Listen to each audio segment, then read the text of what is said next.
Quando eu fui para o projeto, para a seleção do doutorado, a minha perspectiva era continuar trabalhando com narrativas transmediáticas, só que no contexto da sala de aula. Como essas produções elas podem enriquecer, né, o currículo, ela pode criar, inclusive, um currículo transdisciplinar, né, na perspectiva de contar essa história, ou várias histórias da sala de aula, e você fazer essa história migrar em mídias diferentes. Tá? Então, O teu mestrado, pegar, por exemplo, um livro, a gente vamos pensar assim, só para fechar aqui, claro. eu esqueço. Você pegar, por exemplo, Os Sertões de Euclides da Cunha.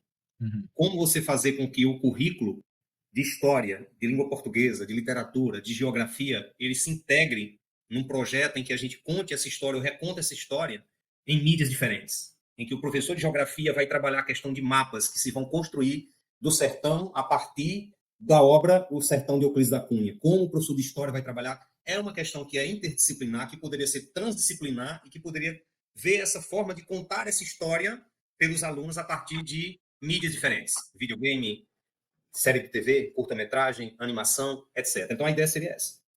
O meu orientador achou que esse assunto já estava batido, então o meu projeto... Isso foi no mestrado, né? Isso Não, você já isso tinha feito no mestrado, você foi queria no continuar. doutorado. Tá. Eu já Aí você quis levar exatamente, para o eu queria dar doutorado. continuidade à ideia da transmídia, só que agora não focada numa série de TV, mas na perspectiva de a gente trabalhar isso na sala de aula. Levar a transmídia como um produto para ser aplicado pedagogicamente na sala de aula. Como isso funcionaria?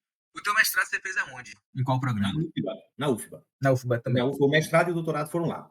A minha orientadora foi a professora Jamile Borges no mestrado, e no doutorado o professor Nelson Preto. E aí eu fui para ele como orientador porque ele era um cara da área da tecnologia, conhecido mundialmente, nacionalmente, e achou, o pessoal do grupo de pesquisa, do GEC, achou que não era interessante, que não estava bom. E aí, sabe, aquele momento que a sua estrutura cai por terra? E aí vem outros problemas. A gente fez a seleção em 2019 para a entrada em março de 2020. 2020, pandemia. A ideia era, o projeto, o edital, era para que os professores viessem ministrar as aulas aí aqui no campus Petrolina. E aí, com isso, né, e aí teve uma série de problemas. Então, sabe, você fazer um doutorado na situação que eu fiz é para enlouquecer, né? Porque quando foi no dia 9 de março, o meu filho, né, ele foi para... Esqueci o nome do país agora, caramba. Vamos lá, Canadá. Ele foi para o Canadá. Dia 9, ele foi para o Canadá para estudar e trabalhar. Dia 9, ele foi. Aí, quando foi dia 16, lockdown. Então, ele não pôde trabalhar, ele não pôde estudar, ele ficou trancado num quarto, porque era o que a gente tinha condições de pagar, e aí não conseguia voltar. Ele tentou 2 vezes voltar. Uma vez, simplesmente, a 1, 2, 3 milhas não pagou as passagens, né? não comprou as passagens ou não fez, então não teve voo. A segunda vez foi cancelado. Ele chegou no aeroporto, já tinha fechado o quarto que ele tinha alugado, ele tinha fechou o quarto, fechou assim, encerrou o contrato com a pessoa, né? E saiu, foi para o aeroporto. E quando chegou lá, o voo foi cancelado. E aí, esse menino no aeroporto, sem poder voltar, numa situação louca daquela, porque o lockdown do Canadá não é o lockdown do Brasil, então a coisa era muito mais séria, muito mais rígida. E aí a gente teve que acionar um ex-aluno nosso que mora no Canadá para ir lá resgatar esse menino, levar para outro lugar e esperar. Ele só veio conseguir voltar para o Brasil no final de julho. E aí conseguiu voltar porque um amigo nosso disse, olha, tem um voo que sai do Canadá para a Alemanha e da Alemanha vem para um país aqui da América do Sul, depois vem para São Paulo. Foi como a gente conseguiu fazer o menino voltar. E tu começando o doutorado. E eu começando o doutorado, de maneira remota, né? Porque não tinha como ter. E nesse meio termo, minha esposa descobriu que estava com a síndrome de Fuchs.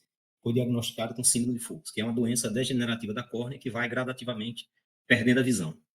Aí você imagine esse caos na cabeça da gente para administrar ela nessa situação, e aí, sabe, você percebia que a coisa estava ficando tanto depressiva para ela, quanto ele lá no isolamento, com síndrome de pânico, uma loucura, e a gente com o doutorado de maneira remota, e a escola voltando de maneira remota.